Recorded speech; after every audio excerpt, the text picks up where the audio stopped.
Jadi definisi narkotika itu adalah suatu zat lalatnya nempel.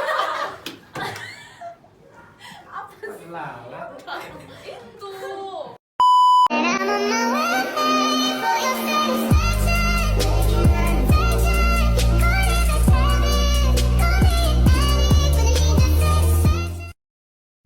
Hai Pultama Nation. Halo. Apa kabar nih kalian semua? Baik dong. Nah, sebelum kita lanjut ngobrol-ngobrol santai nih, kayaknya nggak asik kalau kita nggak kenalan. Halo, aku Joanna. Hello, aku Fania. Aku Evelyn. Aku Angel. Jangan lesu gitu aja, kelihatan kali kayak ngantuk. Tapi sebenarnya jam segini enak buat bobo siang nggak sih? Iya, betul banget. Tunggu dulu. Kita di sini bukan buat tidur tahu. Ada yang harus kita bahas gak sih? Coba mikir-mikir dulu. Oh, aku tahu. Jadi kita mau bahas nggak tahu apa sih Jo? Pasti udah laku aja. Jadi, hari ini kita akan bahas tentang pembulian. Salah. Terus apa? Narkotika loh. Nah, bener. Jadi hari ini kita mau bahas tentang narkotika. Tapi kan narkotika ya, yang kayak kita tahu kan cuma sekedar kayak ya obat-obat terlarang. Tapi sebenarnya definisi dari narkotika sebenarnya itu apa sih? Jadi definisi narkotika itu suatu zat atau obat baik yang bersifat alamiah, sintetis ataupun semisintesis yang dapat menimbulkan efek seperti penurunan kesadaran, halusinasi ataupun daya terangsang. Oh ya, aku juga sempat baca nih, katanya ada sekitar 57% remaja yang terjerat narkoba cuma karena coba-coba. Bayangin. Gila sih. Bener banget sih. Tapi aku bingung, sebenarnya mereka dapat hal-hal kayak gitu tuh dari mana sih? Nah, menurut KPAI atau Komisi Perlindungan Anak Indonesia, sebagian besar dari mereka nih itu dapat dari kayak teman-teman main dekat rumah gitu lah. Wih, kelas juga kayak gitu. Berarti kita harus milih-milih juga nggak sih dalam berteman? Ya dong. Apa karena kurang pengawasan dari orang tua juga? Benar. Jadi aku pernah baca. Jadi sebagian besar dari mereka kan yang seperti kata Fania tadi kayak mereka melakukan hal tersebut sama teman-teman rumah kan. Jadi menurut aku keluarga itu salah satu peran yang paling penting buat melindungi anak dari penyalahgunaan narkoba. Tapi sebenarnya nggak menutup kemungkinan nggak sih kalau mereka melakukan hal tersebut dengan tidak sengaja? Hah? Gak sengaja? Maksudnya? Jadi setahu aku itu narkoba banyak dalam bentuk kayak permen atau makanan ringan lainnya gitu loh. Iya. Jadi sebenarnya mereka tuh nggak tahu kalau misalnya jajanan mereka yang mereka konsumsi itu mengandung narkoba. Jadi kayak mereka makan, terus mereka ketagihan, jadi mereka beli terus sampai akhirnya kecanduan. Wih, misalnya ya, amit-amit di sekolah itu kayak lagi ada kegiatan tes urin gitu. Terus mereka nggak tahu apa-apa. Dan ternyata mereka positif. Itu gimana ya?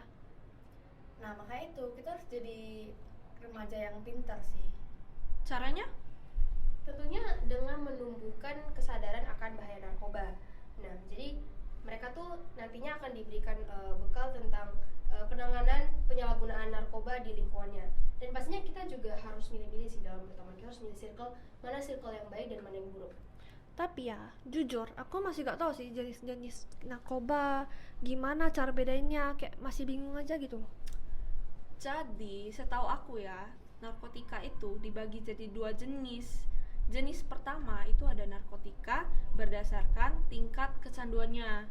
Nah, yang pertama tuh ada narkotika golongan 1. Jadi di golongan 1 ini ada kayak setahuku sih ada kayak tanaman koka, opium, dan juga ganja gitu loh. Nah, jenis-jenis ini sangat berbahaya dikonsumsi karena dapat menimbulkan efek kecanduan yang sangat berbahaya. Terus sementara untuk narkotika jenis kedua, golongan kedua itu ada kayak digunakan untuk keperluan pengobatan gitu loh, tapi harus sesuai dengan resep dokter. Nah, yang terakhir narkotika golongan ketiga ini ada digunakan untuk apa? Kayak pengobatan gitu loh, tapi kayak risiko kecanduannya itu masih yang kayak rendah gitu, gak kayak yang golongan kedua gitu. Tapi ya emangnya semua tentang narkoba itu buruk ya? Maksudnya kan ada sisi positifnya juga, nggak cuma negatif. Sebenarnya yang kayak kita tahu narkoba tuh kan nggak cuma buruk aja, kayak mereka tuh bisa menggunakan narkoba itu buat pengobatan, bisa mengurangi flu atau meningkatkan daya tahan tubuh gitu-gitu. Oh ya, jujur aku baru ingat sesuatu dan ini tuh menarik banget sih. Jadi waktu itu aku nonton tentang narkoba juga karena aku lagi cari materi dan aku nonton ini di podcast sebelah dan pas itu tamunya adalah Tio Pakusadewo. Nah, Tio Pakusadewo ini adalah seorang aktor Indonesia yang dulu tuh pernah terjerat kasus narkoba juga. Nah, katanya dia tuh konsumsi ganja untuk menyembuhkan penyakit Parkinson. Jadi penyakit Parkinson ini adalah penyakit di mana gangguan pada sistem saraf kayak tremor gitu. Nah, itu tuh sembuh cuma dalam 3 hari. Sampai hari ini tuh sembuh. Dan itu tuh ada bukti nyatanya. Jadi waktu aku nonton podcastnya itu tangan kanan dan tangan kirinya itu ada perbedaan. Jadi tangan kanannya itu bergetarnya cepat, sedangkan tangan kiri itu bergetarnya yang biasa. Tapi ya sembuh sampai hari ini. Tapi itu juga kalau misalnya kita pakainya secara nggak berlebihan ya, dan dipakai dengan hal yang baik gitu.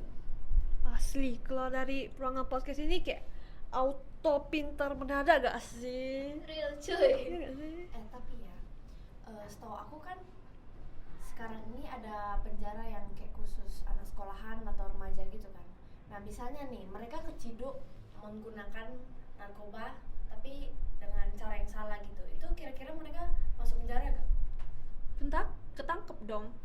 Cuma ya gak ditangkap gitu aja. Pastinya mereka akan direhab sesuai dengan prosedur yang ada.